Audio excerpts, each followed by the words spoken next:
भारत जो विश्व गुरु के रूप में दुनिया का नेतृत्व करता है, जो हमेशा कहता है कि सबको बराबर का अधिकार मिलेगा, भगवान राम और कृष्ण की धरती पर गांधी का अपमान। कौन गांधी? जिनको भारत का पिता कहा जाता है। वो गांधी जब गोली लगी तो उसके बाद बोला हे राम। और आप उनके लिए कह रहे हैं कि गांधी को आज लोग जानने लगे। जब इतना घमंड हो जाए तो आप समझ लीजिए कि घमंड रावण का भी नहीं चला। आप क्या बात करते हैं? देश के हालात क्या है? गांधी वो जिसने तो आते ही कहा कि दलित को अधिकार मिले। बाबा साहब भीमराव अंबेडकर और पंडित नेहरू, गांधी ने जब विचार किया तो सबसे पहला हक किसको मिला? कि जो औरों की सेवा करता है, औरों का सामान उठाकर चलता है, उस दलित को अधिकार दिया गया। रिजर्वेशन की पॉलिसी बनी और सबको बराबर का अधिकार मिला।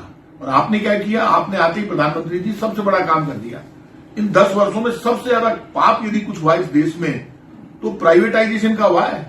रेल गई, हवाई जहाज गई, धरती गई, कोयला गया, खान गई, सब कुछ आपने प्राइवेट कर दिया। तो रिजर्वेशन तो अपने आप ही खत्म कर दिया आपने। आप अब तक आधे से ज्यादा रिजर्वेशन खत्म कर चुके हो। और ये पहला इलेक्शन मैं देख रहा हूं जिसमें अपना काम नहीं बता रही है बीजेपी के नेता, प्रधानमंत्री जी, कोई नहीं बता रहा। सिर्फ कांग्रेस के ऊपर बोल रहे हैं, राहुल गांधी पर बोल रहे हैं, महात्मा गांधी पर बोल रहे हैं, पंडित नेहरू पर बोल रहे हैं, इधर उधर की बात करते हैं। ये तक कह रहे हैं टोटी खोल के ले जाएंगे, ये भी कह रहे हैं भैंस खोल के ले जाएंगे, लेकिन ये नहीं बोल रहे कि आपने घर से नोट लेकर भाग गए। आप नोटबंदी में क्या हालात कर दिए देश के। लोग तड़फ तड़फ कर मर गए, लेकिन आपको दया नहीं आई। आपने किसान को कुचल कर मार दिया। 1000 से ज्यादा किसानों की मौत हुई। तो आपने जो पाप किया उसके बाद आज आप गांधी को चुनौती दे रहे। गांधी को नहीं है ये चुनौती, तिरंगे को है, ये चुनौती देश को है। और मैं सब लोगों से अपील करूंगा, ये अंतिम चुनाव, अब अंतिम दौर है चुनाव का 1 तारीख को। सबसे अपील करूंगा, जब गांधी को चुनौती मिल गई है तो ये भारत को चुनौती है, भारत के नागरिक को चुनौती है। क्योंकि गांधी मन मन में बसते हैं। जिस तरह से इस धरती पर ये ऋषियों की, मुनियों की, सबकी धरती है, लेकिन जब भारत का नाम आता है तो लोग महात्मा गांधी का नाम लेते हैं। इसलिए मैं आप सबसे कहूंगा, एक भी वोट बीजेपी को नहीं मिलना चाहिए। और ये दुनिया जानती है कि रोटी पलटे बगैर नहीं सीखती और सरकार बदले बगैर नहीं चलती। और इन लोगों को अब सबक सिखाने का वक्त आ गया।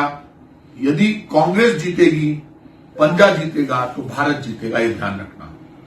और यदि ये लड़ाई अब हो रही है हिंदुस्तान वर्सेस बीजेपी, तो हिंदुस्तान को जिताने के लिए बीजेपी को हराना होगा। बीजेपी की हार का मतलब है हिंदुस्तान की जीत, आम आदमी की जीत, जनता की जीत, सच्चाई की जीत। और ये ऐसी जीत है जो महंगाई, गरीबी, बेरोजगारी को रोकेगी, जो भारत को एक नई ताकत देगी, जो भाईचारा और प्रेम पैदा करेगी। लेकिन भारत एक ताकत के साथ खड़ा होगा। जिन लोगों ने इस पूरे चुनाव में मोदी गारंटी फेल हो गई, डायलॉगबाजी फेल हो गई, और कुल मिलाकर बीजेपी का हर नेता सिर्फ एक व्यक्ति पर चुनाव लड़ता हुआ नजर आया। बीजेपी नजर नहीं आई कहीं पर भी। चुनाव लड़ा जा रहा है 1 और 2 व्यक्तियों के द्वारा। इसलिए मैं बीजेपी के कार्यकर्ताओं से भी रिक्वेस्ट करूंगा, पार्टियों का सवाल नहीं है, देश का सवाल है। मैं बीजेपी के कार्यकर्ता से भी कहूंगा, यदि बीजेपी को भी बचाना चाहते हो, देश को बचाना चाहते हो, तो इस बार कांग्रेस को वोट करना चाहिए। सबक सिखाना चाहिए ऐसे घमंडी लोगों को जो गांधी को चुनौती दे रहे हैं, भारत को चुनौती दे रहे हैं। आप सबसे अपील करूंगा, लास्ट दौर चल रहा है, इसमें आप कांग्रेस को वोट करें, देश को वोट करें, भारत को वोट करें। कर्मचारी, व्यापारी, मजदूर, किसान को बचाने के लिए, गरीब को, गांव को, खेत को, खलियान को, झोपड़ी को, मां, बहन, बेटी के आंसू पहुंचने के लिए सब पंजे के निशान का बटन दबाएं, इंडिया गठबंधन को जिताएं और बीजेपी को हराएं। धन्यवाद। जय हिंद। ऐसे वीडियोस देखने के लिए सब्सक्राइब करें न्यूज टाइम्स टुडे को और जुड़े रहिए हमारे साथ।